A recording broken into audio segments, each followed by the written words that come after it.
Scientist क्यों हैरान रह गए, अब इसका चैप्टर। ईरान युद्ध के बीच भारत ने एक ऐसा काम कर दिया जिस पर बहुत ज्यादा बात नहीं हुई और जिस पर बहुत लोगों का ध्यान नहीं गया, लेकिन यह ऐसा ऐतिहासिक काम है जिसके बारे में सुनकर बड़े बड़े देश हैरान हैं। चीन और अमेरिका तक के होश उड़ गए, क्योंकि जिस वक्त पूरी दुनिया परमाणु कर रही है, उसी वक्त में भारत ने परमाणु के मामले में कुछ ऐसा कर दिया जो दुनिया में अब तक सिर्फ एक देश कर पाया है, और वो देश है रूस। यानी भारत ने जो कर दिया वो अमेरिका और चीन भी नहीं कर पाए। परमाणु के मामले में भारत ने ऐसा क्या कर दिया, न्यूक्लियर फील्ड में ऐसा क्या कर दिया कि दुनिया दंग है। क्यों यह कहा जा रहा कि ये पीएम मोदी का ऐसा धमाका है जिससे 700 साल तक की फ्री बिजली मिल जाएगी? क्या दुनिया भर के न्यूक्लियर साइंटिस्ट क्यों भारत के सनसनीखेज उपलब्धि से हैरान हैं, आज आपको बताऊंगा, और बिल्कुल आसान तरीके से आपको समझाऊंगा, क्योंकि परमाणु का नाम आते ही कई लोगों को समझने में टेक्निकल दिक्कत लगने लगती है। लेकिन चूंकि यह पाठशाला है और यहां हम आपको हर चीज सरलता से समझाते हैं, तो आज आपको बताऊंगा कि भारत ने क्या अचीव कर लिया है कि हर भारतीय को गर्व होना चाहिए, हमारे वैज्ञानिकों पर गर्व होना चाहिए। भारत की इतनी बड़ी कामयाबी भारत को कैसे सुपर पावर बनाने की तरफ और आगे ले जाएगी, पहले उसका ट्रेलर देखिए, फिर विस्तार से बताता हूं।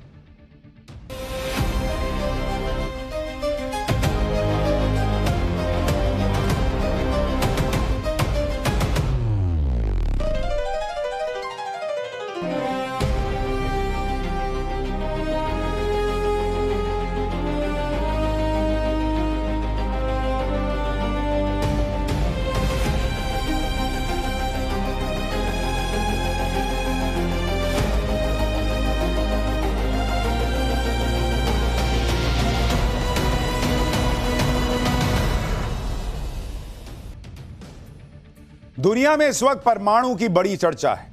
कहीं परमाणु बम तो नहीं गिर जाएगा, कहीं परमाणु युद्ध तो नहीं हो जाएगा, न्यूक्लियर बम कहां है, क्या है, नहीं है, परमाणु संवर्धन तो नहीं कर रहा ईरान। इस तरह की बहुत सारी हेडलाइंस, चर्चाएं आपने सुनी होंगी।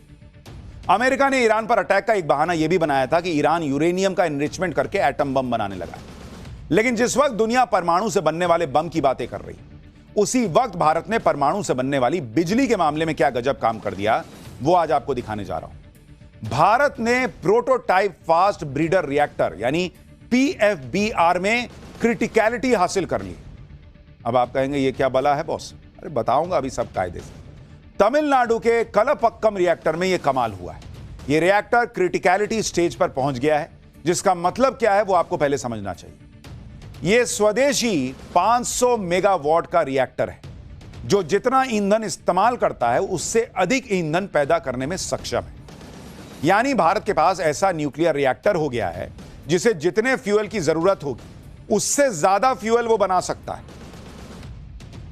समझ रहे हैं बात को? कि मतलब आप जितना उसमें ईंधन डालेंगे उससे ज्यादा एनर्जी वो पैदा करेगा। थर्ड स्टेज में पहुंचने के बाद इस फास्ट ब्रीडर न्यूक्लियर रिएक्टर से भारत को करीब 500 से 700 साल तक मुफ्त बिजली मिल सकेगी। रूस के बाद भारत दुनिया का दूसरा देश बन गया है जिसने फास्ट ब्रीडर तकनीक में महारत हासिल कर ली है। तमिलनाडु के कलपक्कम न्यूक्लियर कॉम्प्लेक्स में भारत ने जो सफलता हासिल की है, एटॉमिक साइंस की भाषा में इसे क्रिटिकलिटी कहते हैं। यह कितनी बड़ी कामयाबी है इसे आप ऐसे समझिए कि एटॉमिक एनर्जी में क्रिटिकलिटी को हासिल करने के लिए दुनिया के बड़े बड़े देशों ने एड़ी चोटी का जोर लगा दिया था, लेकिन सालों तक नतीजा नहीं निकला तो थक कर हार कर बैठ गए। कई देशों ने प्रोजेक्ट बंद कर दिए, और वो कौन कौन से देश थे इसके बारे में भी आपको आगे बताऊंगा। लेकिन फिलहाल देखिए कि भारत ने इसे हासिल करने की ऐसी जिद पकड़ ली थी कि भारत न थका न हारा, और 40 साल की अथक मेहनत के बाद क्रिटिकलिटी हासिल करके दम लिया। परमाणु विज्ञान की इस बहुत बड़ी सफलता को आसान शब्दों में समझिए कि क्रिटिकलिटी होती क्या और इससे क्या होगा। देखिए, एटॉमिक एनर्जी जो होती है, परमाणु ऊर्जा, उसमें क्रिटिकलिटी के 3 लेवल होते हैं। पहला लेवल जिसे सब क्रिटिकल कहते हैं, इसमें चेन रिएक्शन खुद से नहीं चल पाता, इसे चलाना पड़ता है। यानी आपने उसमें जो है मान लीजिए यूरेनियम डाला और जो चेन रिएक्शन होता है, मतलब एक के बाद एक चीजें उसमें होती चली जाती हैं, वो बार बार आपको फ्यूल डालने की उसके लिए जरूरत पड़ती है। इसको स्टेज 1 कहते हैं, सब क्रिटिकल। यहां आप इसे समझ लीजिए कि न्यूक्लियर रिएक्टर यूरेनियम से चलते हैं। यूरेनियम फ्यूल की तरह इस्तेमाल किया जाता है, जिसे तोड़कर बिजली पैदा की जाती है। न्यूक्लियर रिएक्टर में यूरेनियम लगातार टूटते रहते हैं और इसी को चेन रिएक्शन करते हैं, मतलब आया टूटा आया टूटा आया टूटा चलता रहता है। इसी से बिजली बनती है। तो ये सब क्रिटिकल लेवल तो हमने पहले ही अचीव कर लिया। दूसरा लेवल है क्रिटिकल लेवल, जो अब हमने अचीव किया है। इस लेवल में चेन रिएक्शन खुद से होता रहता है और स्थिर होता है, यानी इसमें बार बार फ्यूल डालने की जरूरत नहीं पड़ती, क्योंकि इस लेवल पर रिएक्टर खुद ही फ्यूल बनाने लगता है। इसी लेवल को हमने अब अचीव करके बहुत बड़ी कामयाबी हासिल की है, जिसके लिए 40 साल भारत ने मेहनत की। और तीसरा लेवल वो होता है सुपर क्रिटिकल, यानी चेन रिएक्शन बहुत तेजी से चलने लगता है। अगर काबू नहीं किया गया तो ये कंट्रोल से बाहर होकर बहुत भयानक भी हो सकता है। भारत ने एटॉमिक एनर्जी में दूसरा लेवल यानी क्रिटिकलिटी का लेवल हासिल कर लिया है। इससे होगा यह कि अब भारत के स्वदेशी PFBR यानी प्रोटोटाइप फास्ट ब्रीडर रिएक्टर में चेन रिएक्शन खुद से चलता रहेगा। इससे निकलने वाली एनर्जी भी स्थिर बनी रहेगी। यह वैसे है जैसे मान लीजिए आपने किसी ऐसे स्टॉक में पैसा लगा दिया, या ऐसे म्यूचुअल फंड में पैसा लगा दिया, या मान लीजिए आपने जो है FD कर दी, कि आपका पैसा तो सुरक्षित है ही, उससे आपको और जो है वो मुनाफा भी होता रहेगा और एक निश्चित रकम मिलती रहेगी। वैसे ही आप इसमें एनर्जी के लिए आपने फ्यूल डाला, बाकी फ्यूल फिर बनता रहेगा और इसमें अपना काम चलता रहेगा। यह कैसे होगा अभी बताऊंगा। सबसे बड़ी बात कि चेन रिएक्शन के लिए रिएक्टर में बार बार यूरेनियम नहीं डालना पड़ेगा। एटॉमिक एनर्जी में क्रिटिकलिटी हासिल करने के बाद ही किसी परमाणु रिएक्टर से बिजली बनाने की प्रक्रिया शुरू होती है। इसलिए भारतीय वैज्ञानिकों के लिए यह बहुत बड़ी सफलता है और इसी के साथ भारत ने परमाणु ऊर्जा के क्षेत्र में आत्मनिर्भरता की तरफ कदम बढ़ा दिया है। आत्मनिर्भरता का मतलब क्या है इस मामले में? बिजली बनाने के लिए जिस तरह का रिएक्टर भारत बना रहा है, उसमें यूरेनियम पर निर्भरता अब कम हो जाएगी, क्योंकि अभी भारत को न्यूक्लियर रिएक्टर से बिजली बनाने के लिए दूसरे देशों से पहले यूरेनियम लाना पड़ता है। देखिए यूरेनियम क्या है, जो आप सुन रहे थे ना कि ईरान यूरेनियम संवर्धन कर रहा है। यूरेनियम एक सिल्वर व्हाइट कलर का भारी धातु होता है, मेटल, जो कि रेडियो एक्टिव होता है। इसका इस्तेमाल न्यूक्लियर रिएक्टर में न्यूक्लियर रिएक्शन करने के लिए होता है। इसी न्यूक्लियर रिएक्शन से बिजली बनाई जाती है। कई लोग हथियार बनाते हैं, लेकिन भारत बिजली बना रहा है। भारत के पास यूरेनियम सीमित मात्रा में, ग्लोबल आउटपुट का 2% से भी कम हिस्सा भारत के पास है। भारत अपने यूरेनियम की आवश्यकता का 70% आज की डेट में इंपोर्ट करता है। अब आप सोचिए, जब हम क्रिटिकलिटी का लेवल हासिल कर रहे हैं, जहां कम यूरेनियम डालेंगे और वो अपने आप बनता चला जाएगा ईंधन वहां पर, तो भारत को कितना कम इंपोर्ट करना पड़ेगा। यूरेनियम के लिए भारत अभी कजाकिस्तान, कनाडा, रूस और उज्बेकिस्तान जैसे देशों पर काफी हद तक निर्भर है, जहां से यूरेनियम हमको इंपोर्ट करना पड़ता है। अब अगर ऐसे रिएक्टर भारत में बनने लगेंगे जिसमें यूरेनियम की जरूरत ही कम हो जाएगी और बिजली का कई गुना ज्यादा उत्पादन होने लगेगा, तो भारत के लिए कितनी बड़ी अचीवमेंट है बॉस, आप सोचिए। इसलिए आप देखिए कि पीएम मोदी ने देश की कामयाबी के बारे में खुद बताया। उन्होंने कहा कि कलपक्कम में स्वदेशी रूप से डिजाइन और निर्मित प्रोटोटाइप फास्ट ब्रीडर रिएक्टर ने क्रिटिकलिटी हासिल कर ली है। यह एडवांस रिएक्टर, जो अपनी खपत से ज्यादा ईंधन पैदा करने में सक्षम है, हमारी वैज्ञानिक क्षमता की गहराई और हमारी इंजीनियरिंग दक्षता की मजबूती दिखाता है। यह कार्यक्रम के तीसरे चरण में हमारे विशाल थोरियम भंडारों का उपयोग करने की दिशा में एक निर्णायक कदम है। यह भारत के लिए एक गौरवपूर्ण क्षण है। हमारे वैज्ञानिकों को और इंजीनियरों को बधाई। यानी भारत के वैज्ञानिकों ने और इंजीनियर्स ने वो हासिल किया है जो रूस के अलावा कोई दूसरा देश नहीं कर पाया, और इसलिए इन वैज्ञानिकों को, इन इंजीनियर्स को सैल्यूट करना चाहिए बॉस। इन्होंने भारत को एलीट क्लब में ला दिया है। यह उपलब्धि दुनिया में कितनी बड़ी है, इसका अंदाजा आप इस बात से लगाइए कि इंटरनेशनल एनर्जी एजेंसी ने भी भारत की तारीफ की है। इंटरनेशनल एनर्जी एजेंसी ने लिखा कि भारत के प्रधानमंत्री नरेंद्र मोदी, वैज्ञानिकों और इंजीनियरों को इस उपलब्धि पर बधाई। यह रिएक्टर दूसरे रिएक्टरों की तुलना में बहुत कम परमाणु ईंधन का उपयोग करेगा और एक क्लोज्ड फ्यूल साइकिल की दिशा में मार्ग प्रशस्त करेगा। फास्ट ब्रीडर रिएक्टर की जो टेक्नोलॉजी है, उसकी निर्भरता सिर्फ यूरेनियम पर नहीं है। भारत के इस नए रिएक्टर में यूरेनियम के साथ साथ एक ऐसा मेटल इस्तेमाल होगा जो भारत में भर भर के मौजूद है। तो हमारी डबल लॉटरी है बॉस। एक तो हमको यूरेनियम बाहर से कम मंगाना पड़ेगा, दूसरा इसमें अब और चीज जो हम इस्तेमाल करेंगे वो हमारे पास ऑलरेडी भर भर के है, यानी हम आत्मनिर्भर हो जाएंगे। यूरेनियम अभी हमें बाहर से मंगवाना पड़ता है, लेकिन जो मेटल अब इसमें इस्तेमाल होगा यूरेनियम के साथ, वो ऑलरेडी भारत में बहुत ज्यादा पाया जाता है। न्यूक्लियर रिएक्टर से बिजली बनाने की इस नई तकनीक में भारत अब यूरेनियम के साथ थोरियम का इस्तेमाल करेगा, जो भारत में भर भर के है।